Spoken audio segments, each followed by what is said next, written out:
When investigators quietly entered Queen Camilla's private mansion, they weren't expecting anything out of the ordinary. The years that followed brought what would become Megxit, the couple's January 2020 announcement that they would step back from official royal duties. Polling at the time showed the public was split. A YouGov survey found exactly half of Americans supported the move, with only a small minority opposed and a large share unsure. The next major turning point was the Oprah Winfrey interview in March 2021, watched by tens of millions of people worldwide. The interview included a series of striking claims that the couple had been married privately 3 days before their public wedding, that a family member had made racially charged remarks about their son's skin tone before he was born, and that Markle had been denied help while struggling with her mental health. Initial public reaction, particularly in the U.S., leaned sympathetic to the couple. A Snap YouGov poll taken right after the broadcast found a large majority of Americans expressed more sympathy for Harry and Meghan than for the royal family.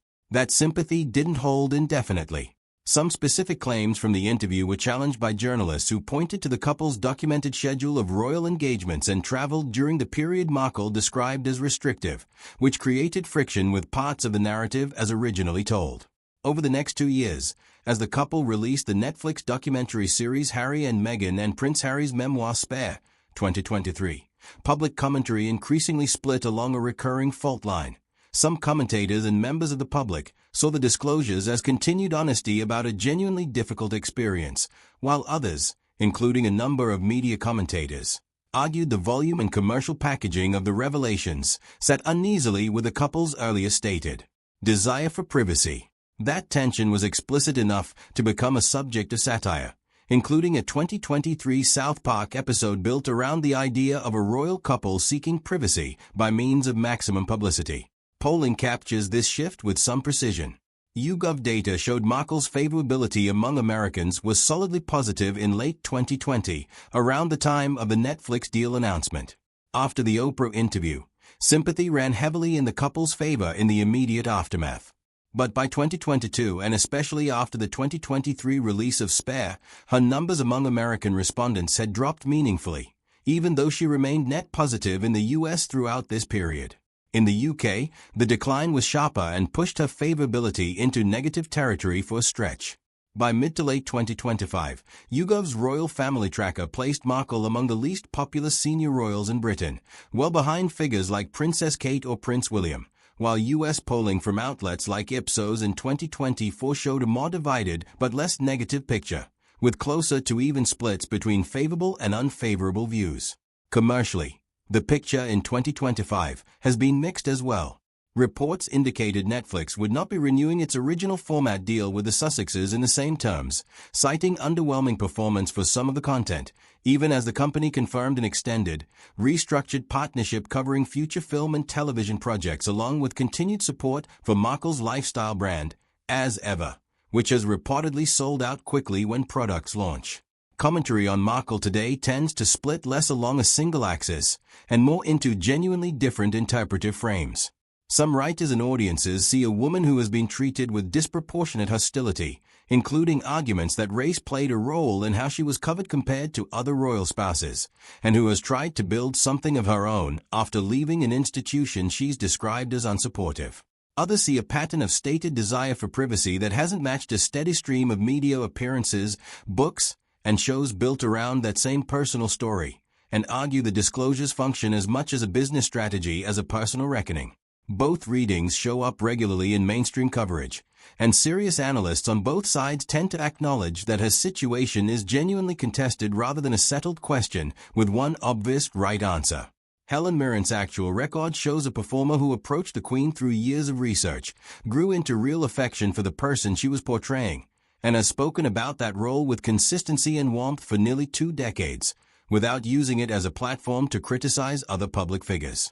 Meghan Markle's public image has gone through several real and significant shifts: sympathetic, supportive, divided, and at various points sharply negative, driven by a sequence of actual, documented public moments: an engagement, a wedding, a stepping back from royal duties, a widely watched television interview, a best-selling memoir, multiple streaming deals, and ongoing, genuinely split polling in both the UK and US. Neither of those real stories needed an invented confrontation to be interesting. The actual record, on both sides, already has plenty in it. Here's a factual look at how Helen Mirren has actually talked about playing Queen Elizabeth II, based on her own interviews over the years, with citations to the original sources, and quotes kept short per copyright limits. Mirren has played Elizabeth II multiple times.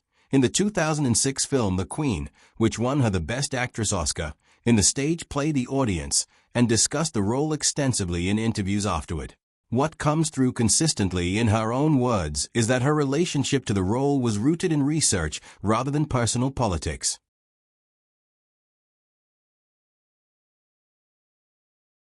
As the leak spread, a retired estate archivist named Mr. Pemberton came forward with a claim that startled even seasoned palace correspondents. He had worked at Thornley briefly in the early 2000s, shortly after Helena acquired the property, and he recalled being instructed to seal off an old wine cellar that he was told had structural issues. At the time, he assumed it was simple maintenance. Now, watching the news, he wondered whether the hidden room behind the garage had been sealed deliberately, and if so, by whom and why. His account couldn't be verified, and Helena's representatives dismissed it as an old man's faulty memory dressed up for attention. But it was enough to keep the story alive for another news cycle, and enough to make royal watchers start asking a sharper question. Had someone known about Rosalind's writings all along and chosen silence over disclosure? Helena, for her part, gave one brief public statement: "I did not know these existed. I have asked the family to ensure Rosalind's family, her children, her surviving relatives, are given full access and the final say in what becomes of her words. They are not mine to keep or to hide." It was a measured response, and it earned her some sympathy, though plenty of commentators remained skeptical that a sealed hidden room could exist in a house for 30 years without its owner ever noticing. Prince Tobias, Rosalind's son and now second in line to the throne, issued his own statement through his office: "My mother's voice has been silent for a long time. Whatever she wrote, she deserved to have it shared with care, by people who loved her, not discovered by accident during a property dispute." He did not name Helena directly, but the implication was clear enough to anyone reading between the lines, and the press treated it as confirmation of long-rumored tension between the prince and his stepmother. His younger sister, Princess Ren, was more pointed in a rare interview, saying only, "I don't think anything in this family happens entirely by accident. I'll leave it there." Inside Calderwick Palace, the official response was silence, the same instinct that had guided the family through past crises. But silence, this time, didn't calm things down, it amplified them. Crowds gathered outside the palace gates carrying flowers, not for Helena, but for Rosalind, whose memory had quietly outlived the decades of careful, sanitized retrospectives the family had allowed to define her. A new generation, many of whom had only known Rosalind as a face in old documentaries, suddenly encountered her in her own words, uncertain, human, and far more complicated than the polished version of her story they'd grown up with. Legal proceedings over the journals are expected to continue for months, focused entirely on questions of estate ownership and the family's wishes regarding publication. Most likely, only carefully selected excerpts, approved by Rosalind's children, will ever be made public, with the rest preserved privately.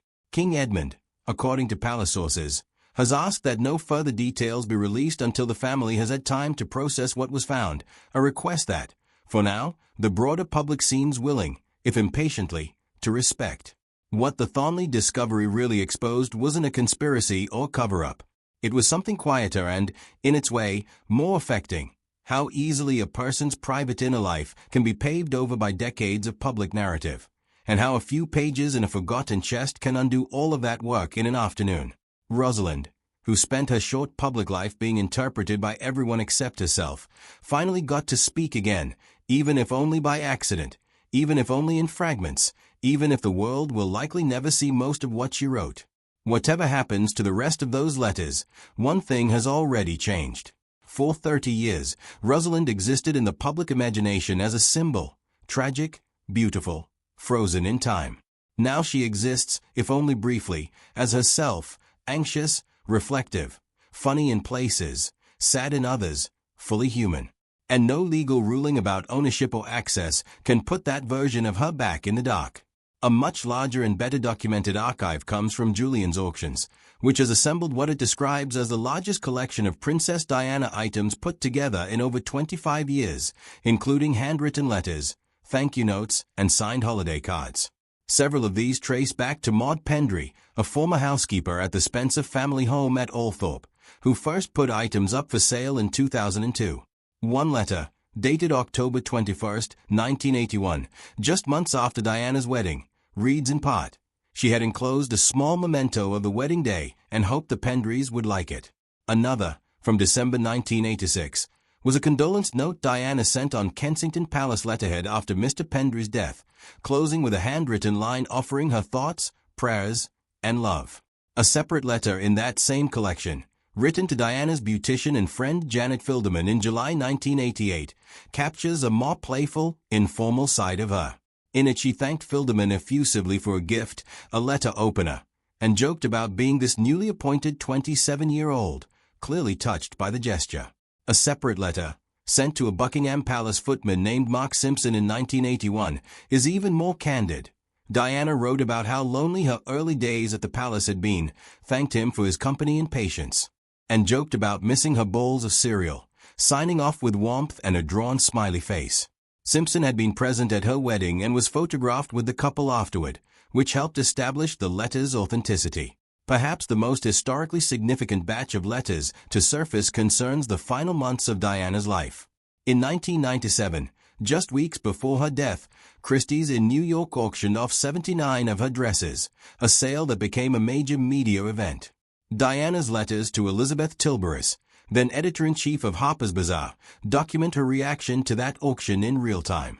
In a letter dated February 25, 1997, Diana noted that news of the dress auction had leaked early and was due to be formally announced by Christie's the following week, adding that the process of going through the dresses had stirred up plenty of memories, many of them good ones.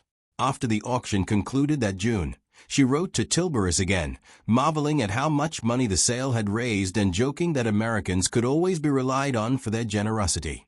Those letters, along with a signed auction catalog and other memorabilia, were later sold through Swan Auction Galleries.